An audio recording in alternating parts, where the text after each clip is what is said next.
Hi everyone. If you're watching this, you might be someone who believes in the goodness of people. You're probably kind, you lead with your heart, and you think the best of others. Those are beautiful qualities. They're strengths.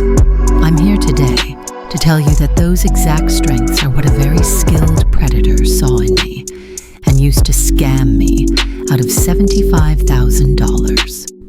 I was a successful librarian, a critical thinker, and I never thought it could happen to me.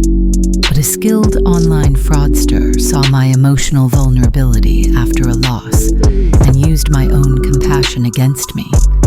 This is my story of losing $75,000 and how I rebuilt something much more valuable, my ability to trust myself and others. In this video, I share the painful but powerful lessons I learned from being scammed. This isn't about shame, it's about empowerment. I'll give you my 3 essential rules for building genuine trust in digital spaces, protecting your heart and your assets, and opening yourself up to real connection without fear.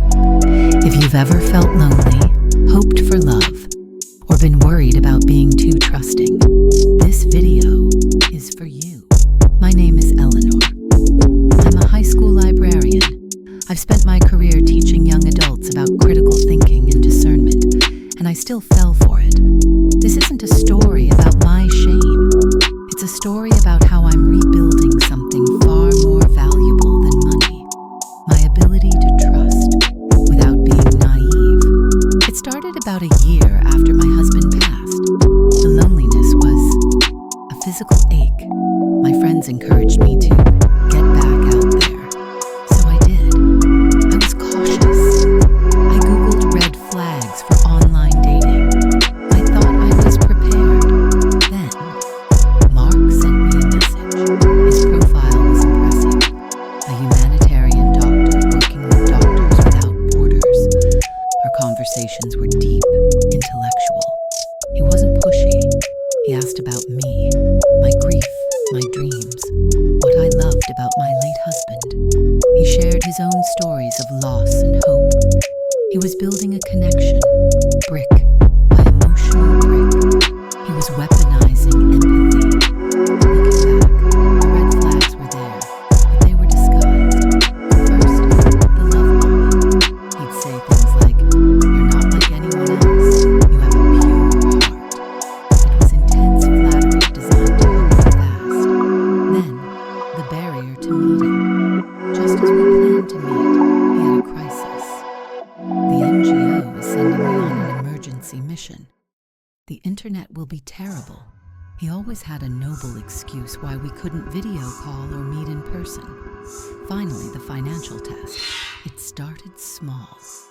My wallet was stolen. "Can you wire me $150? I'm so embarrassed to ask. It was a calculated move. Saying no felt like betraying the compassionate person I thought I was. That small amount was the hook. Once I paid, the requests grew larger. The tragedy is that my humanity, my desire to help and connect, was the very door he walked through. So you see, the request for money didn't come for weeks. And when it did, it was a crisis, a stuck paycheck, a medical emergency for a local child he was helping. It was framed not as a need, but as a shared act of compassion. He was letting me into his compassionate world, and my instinct to help, to be a good person, overrode the little voice in my head saying, "Wait." The biggest lesson I learned wasn't, "Don't trust anyone." It was, "Trust must be earned in the real world."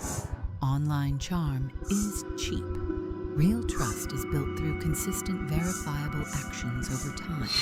Rebuilding trust in myself was the hardest part.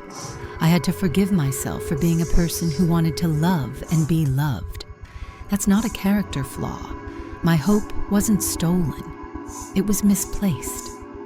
Now, I approach new connections with mindful curiosity, not fearful suspicion. I ask more questions. I listen not just to their words, but to the consistency of their actions. I've learned that true connection isn't a whirlwind. It's a steady, gentle breeze. It feels calm. It feels safe. My story is not unique, but we are often made to feel alone in it. We are not. We are intelligent, compassionate people who were targeted because of our strengths. If my story resonates with you, please subscribe and join our community of mindful, empowered individuals. Share your own experiences or thoughts in the comments below, anonymously if you prefer. And let's learn from each other. Together we can build trust, grow stronger, and live fully. Thank you for listening.